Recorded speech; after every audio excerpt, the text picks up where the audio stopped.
We are continuing with the project that we have here regarding the Kabbalistic approach or interpretation of some of the issues of halachot Shabbat, but especially regarding to the halachot of tchumin, the domains or parameters of which a person is allowed to walk on Shabbat. And this shiur is dedicated for the merit and hatzlacha of Rachel Chaya Bat Sarah. And if you have any questions and remarks or requests, should I say, you can reach us at rabbigaon@gmail.com. You can also visit the Yeshiva at yeshiva.etzion.com. There is also a slot there for donation if you would like to help us. That would be terrific. And of course, you can follow us at Instagram, Facebook, and all the other choleras that are there out there.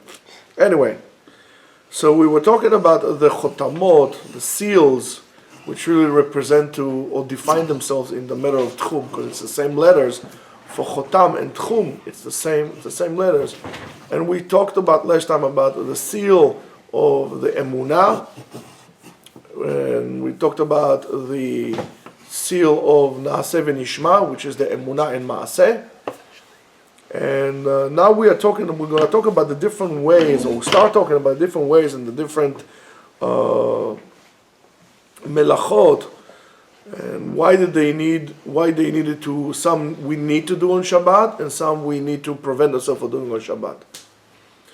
So to make a long story short, or just a summary, a brief summary before we start, the tikkun of the melachot, of what are the things that we need to do, and then certain things we need not to do, because there is the zachor and the shamor, remembering and keeping, is to do the tikkun of, or to fix up certain things. So one would refer to internal repair, and the other one will be external repair. So we says kol hadrachim. Remember, we talked about yesurim, or suffering that a person through walking in or traveling causes suffering. So we know the kol hadrachim, all the ways, are mibchinat chitzoniyut, are referred to external. Why? Because sitting inside the house refers to pnimiyut. You're sitting inside the house. Therefore, everything outside of the house will be inyan of chitzoniyut, external.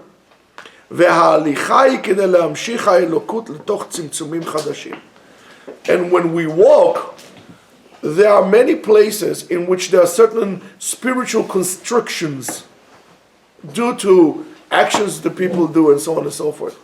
So when we come to a place and we bring so-called God into this place, we are opening up and we're doing a tikkun. For example, if you, let's say you travel somewhere, let's say you go upstate New York, you go to Bear Mountain, argument's sake, right? And you have in your backpack fruit, whatever, and now you want to take a banana. And you're taking the banana out, and you're making a bracha. That means, and why did you dafka take the banana? And why did you take an apple, or you took a sandwich? And why specifically in this place? Because that particular place in which you stopped, that's the place that needs to do the tikkun. And how I'm doing the tikkun, I'm bringing the elokut into it. I said, Baruch Ata Hashem, and so on and so forth, Borei Pri Adama, or Borei Pri Ha'etz. I'm bringing elokut into this place. There is a specific, it's almost like, how do you call this surgery that they do, doctor? Precise surgery. Endoscopic surgery. Laparoscopic, yes, right. So it's a precise thing that they do. In that particular Arba Amot, the domain that I'm at, I'm making the bracha. There was a tikkun there was a constriction in there. Spiritual energy did not flow there. And I'm bringing it to this place, and I'm making a bracha, and I'm starting the tikkun.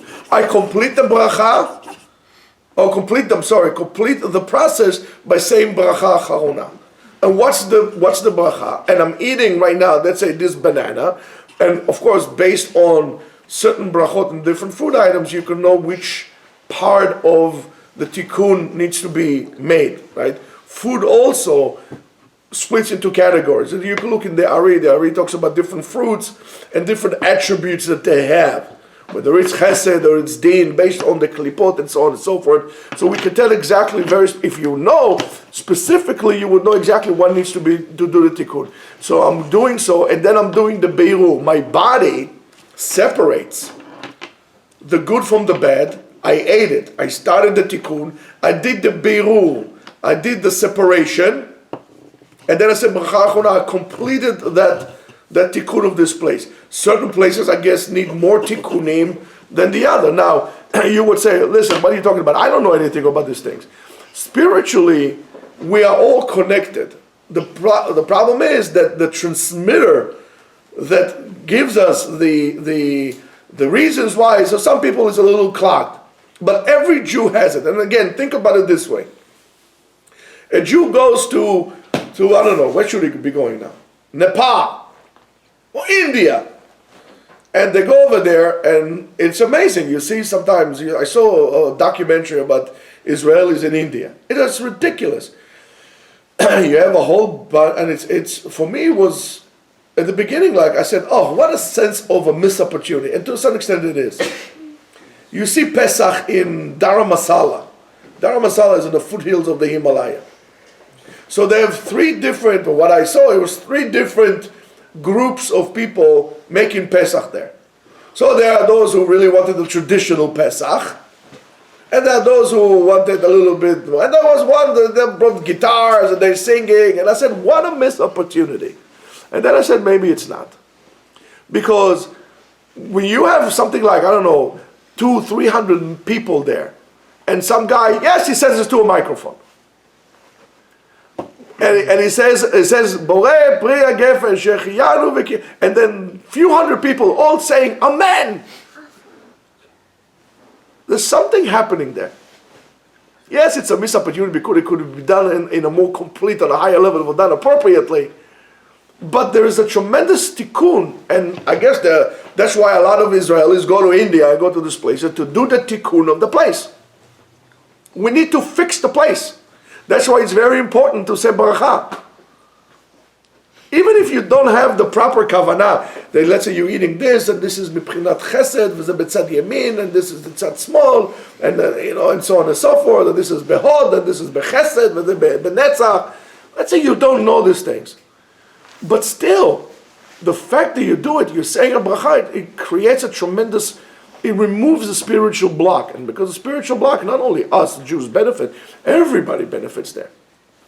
And therefore you need to understand.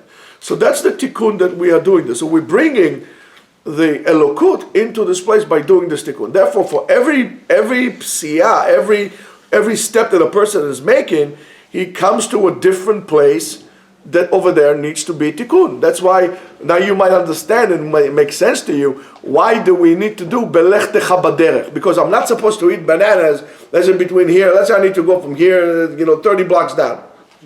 So I don't need to I mean, who can eat so many bananas in a day, right? You're gonna have stomach ache.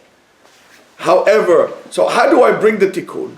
If I'm doing uvelech techa baderech, while you're walking, and I'm saying Torah while I'm walking, every step that I'm making, I'm bringing HaKadosh Baruch Hu with me to do the tikkun of that appropriate place.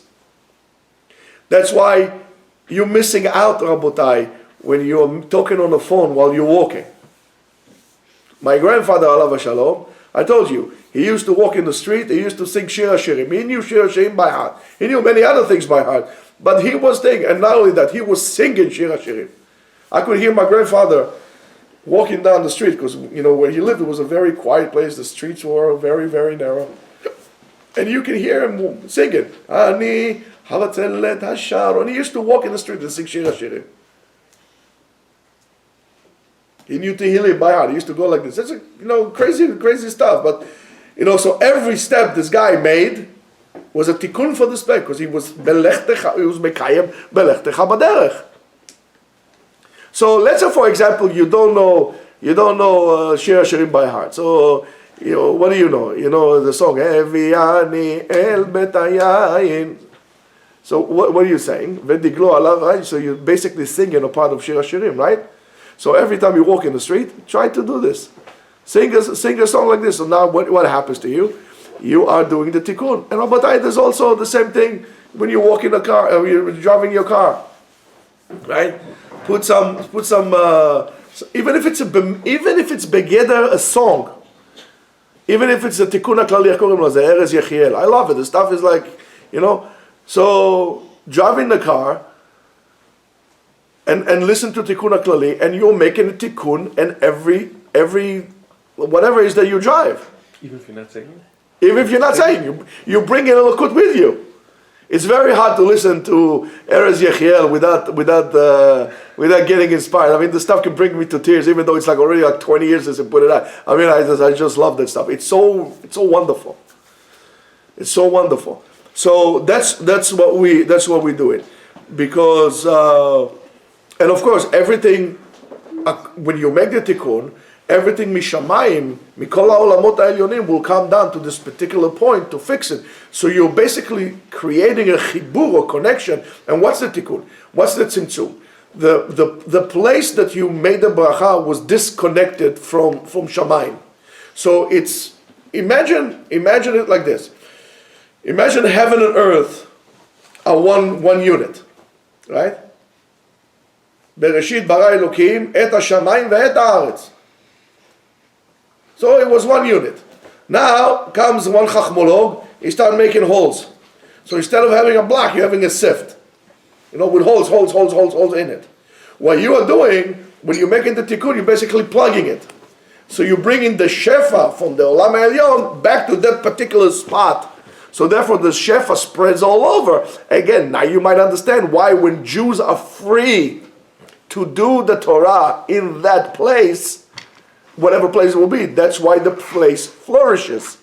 So it's stupid out of most of the nations to throw away the Jews out because it doesn't bring shefa to this place. The Jews bring with them the bracha. However, they bring the bracha when they do the mitzvot. So it should be in the best interest of all the nations to have Jews in the place, free to learn Torah. The shefa will come. You don't believe me? Look at history. History will prove it for you better. And now, and this is what happened when Bnei Israel walked in the desert 40 shana. They walked in the desert 40 shana. They walked in the desert to receive the Torah. Shelo yeh hashpa'ah, so there won't be influence from any other place. It has to be in the desert, which is a neutral place. And they walk in the desert 40 years to receive the Torah. And what walked in front of them? HaMishkan holech lifneim. The Mishkan was walking in front of them. Why? Because they had to be moshech the emunah again from the chet of Adam HaRishon. Adam HaRishon, what he did, the chet, he was chet of emunah. Kadosh Baruch Hu told him something, he did the opposite. So we need to do the tikkun. That's why when they came to Har Sinai, the Gemara says, Paskazu matosh al nachash. Whatever the damage of Adam HaRishon had happened when they received the Torah, it was fixed. However, it was reinitiated when they did the Egel. And the Egel, the golden calf, was a chet of emunah, a problem of belief. That's why we need to fix it. All the problems that we have today stem from the fact of choser emunah. And it all stems from the Egel. The Egel and then the Meraglim was all act of choser emunah, lack of emunah. So therefore we need to reinitiate this and reinitiate it again. And how do we know that? Well, what happened was, during the 40 years they were in the desert, and they were walking in the desert, and the Mishkan was walking in front of them, they brought down the Shefa. And they had what is called Parnasa Kedosha, holy Parnasa. And what was that? That was the man. And the man was a lechem mishamayim, bread from the heavens. So, and where did the man go? Every place in which they settle, each on his doorstep. Why? Because when they walked in the desert, each to the doorstep, they were metaken the tikkun of the shefa that was missing in this place. So you don't have to travel fast. Now you understand when the Gemara says, I mean, this is ridiculous how amazing this is. I mean, it clears your mind up. The Gemara says, when you osim mekomo shel ratzon, when you do whatever HaKadosh Baruch Hu wants you to do, your job is being done by others. When she'einam osim ritzono shel makom, right? They do other people's job. So when we did whatever HaKadosh Baruch Hu did, we didn't have to travel fast or far for bread. It was everybody to his doorstep. So, and when they ate the man, right, the neshama was clean. They were so clean that to the point that they didn't have any ta'ava whatsoever. And by doing so, when they had that special support, right, heavily support, so all their advice, everything was geared towards HaKadosh Baruch Hu, and there's the mitzvot, and everywhere that they went in, they received new mitzvot, right? And the mitzvot, there was the reward for them walking the way they walk. So therefore, if you think the mitzvah is a burden, you're wrong. The mitzvah is a gift HaKadosh Baruch Hu gave you. And right before they enter Eretz Yisrael, they needed a lot of gifts because they worked for 40 years. So that's why we got Sefer Dvarim, right before they entered the land. And Sefer Dvarim is more mitzvot than everybody else.